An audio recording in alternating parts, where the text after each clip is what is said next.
Hi everybody, here we are again with another video, and the star of this week is the real reality and the metaverse. Okay, I'm going to start this week with a question for everybody and then the anecdote, but of course the question is connected to my anecdote.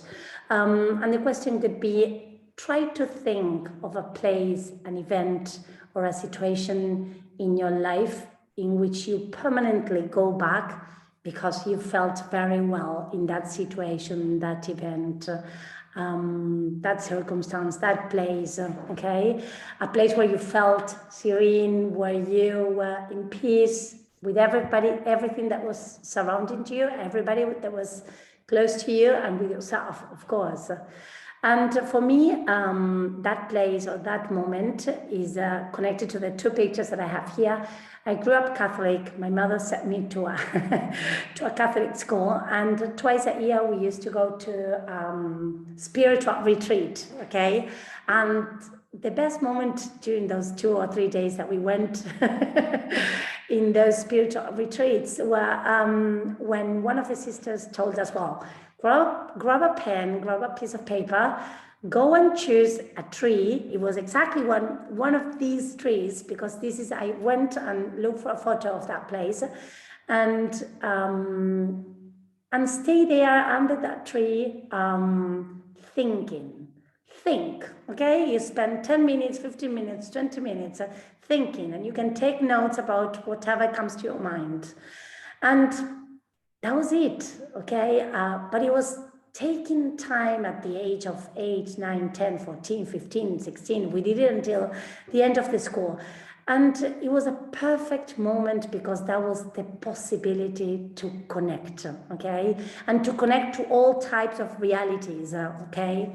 The natural reality, the world that surrounded us, the people and ourselves. And this takes us to a topic for this week, which is, of course, the real reality, contrasting the metaverse, okay? 2 months ago, I proposed a lesson to students that was about the metaverse. I asked, it was mainly to teenagers, but we also spoke about this with the children. And when I asked them about the metaverse, they all said, no, we don't know what that is about. And some of them knew, but then I said virtual reality, then I said avatars, and of course everybody knew. And so first invitation for today is, if you don't know the metaverse, go and search for that. I'll send a couple of videos about what is the metaverse. But the metaverse is here to stay. It's part of our reality. It's not living. So what we need to think about is, how are we going to prepare our children to live between the two realities, okay? The real one and the metaverse. And I thought about 3 ideas, okay, that of course helped me personally, and then helped me as a mother with my own children. And the first one is space and time, okay? Check the space and the time where your children stay alone, spend a lot of time online. Choose places inside your house that can be a little bit more public. Sit on the sofa, invite your kids to your kitchen when you're cooking. So go back to the real space and the real time. Check the amount of time that your children spend online, because we're always underestimating that. We always think, no, it was only 10 minutes, 15 minutes. And then if we go and check on our phones or on their phones, we notice that it was much more than that. So again, go back to the real spaces and the real time. Second is nature. Of course, I said it with my anecdote. And nature doesn't only mean go to the mountains, okay? That we are very lucky because we have them like right behind our shoulders. But we have the lake in front of us. We have the lake 10 minutes walk from our homes. But the streets outside in a city, everything is nature. Nature is everything that is outside our home door, okay? Invite your kids to go outside. Invite them to take a break between homework and activities and go for a walk in the city center or around your neighborhood for 10 minutes, 15 minutes, okay? Because of course, nature connects us to reality.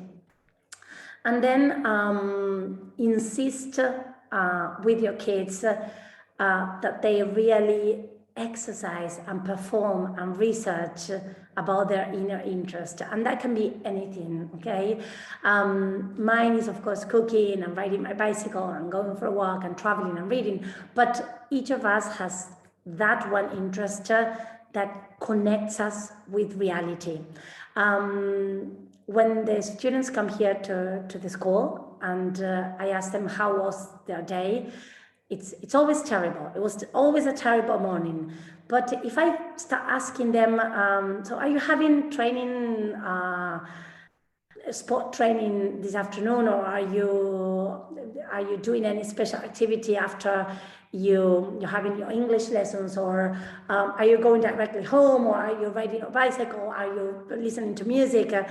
Their face changes, and you can see that that's a part. I mean, when they know that there is something that they really love, they feel more real, okay? So that's it, okay? 3 stars, remember, space and time. Second is nature. And third, your inner interest. Insist on that, okay? Much more than we parents insist on mathematics, Italian, Latin, geography, and history. We should insist on that because we end up spending 40 years of our lives on our inner interest. So it's better to start younger, okay? Good. I'll send you a couple of links for you to go and sneak out. And I wish you all a very nice week. Bye, everybody.